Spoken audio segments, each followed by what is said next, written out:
Ako vaše tajne priče žive na online forumima, niste sami.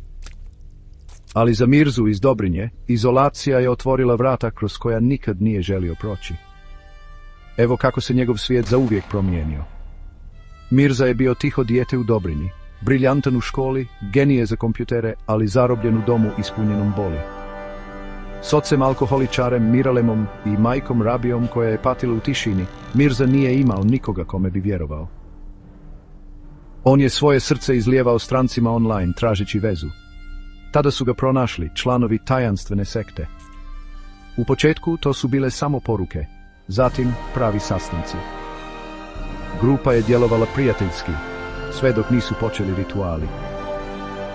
Mirza je osjetio kako se opasnost približava, ali prijetnje i manipulacija su ga držale zarobljenog. Njegova borba za slobodu tek je počinjala. Želite znati šta se dalje dogodilo? Pretplatite se i ostanite uz nas za Mirzinu cijelu priču. Uskoro.